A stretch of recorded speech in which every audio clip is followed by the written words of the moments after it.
ভাইরে, শুধু ইফতার আর সাহরি খাওয়ার নাম রোজা না। ইফতার করা আর সাহরি করার নাম কি না? রোজা না। এটাতে রোজার স্ট্রাকচার দাঁড়ায়, কিন্তু রোজা ফাইনাল হয়, কমপ্লিট হয়, পূর্ণাঙ্গতা পায় যদি রোজা রেখে আপনি মুত্তাকি হইতে পারেন, যদি রোজা রেখে আপনি হারাম কাজ ছাড়তে পারেন, যদি রোজা রেখে আপনি খারাপ কাজ ছাড়তে পারেন। নবী করিম সাল্লাল্লাহু আলাইহি ওয়াসাল্লামের সেই হাদিসের দিকে তাকান, তিনি কি বলেছেন? মাল্লাম ইয়াদা কাওলা যুরি ওয়াল আমাল বি, যে ব্যক্তি মূর্খতাসুলভ কাজ ছাড়লো না, মিথ্যা কথা ছাড়লো না, মিথ্যা কাজ ছাড়লো না, গুনাহ এবং পাপাচার এগুলো ছাড়তে পারলো না, ওই ব্যক্তির রোজা রাখা আর উপোস থাকা সমান। তার উপোস থাকায় আল্লাহর কোনো ঠেকা পড়ে না।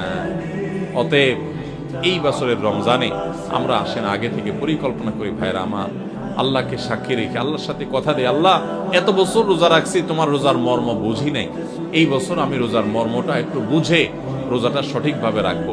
চেষ্টা করা যাবে না ইনশাআল্লাহ? আল্লাহ আপনি আমাদের সবাইকে তৌফিক দান করেন। আল্লাহ আপনি আমাদের সবাইকে মুত্তাকি বানায় দেন, মুত্তাকিদের ইমাম বানায় দেন, আমাদের তাকওয়া অর্জন করার তৌফিক দান করেন। আল্লাহ হারাম ছাড়ার তৌফিক দান করেন, হারামকে না করার তৌফিক দান করেন।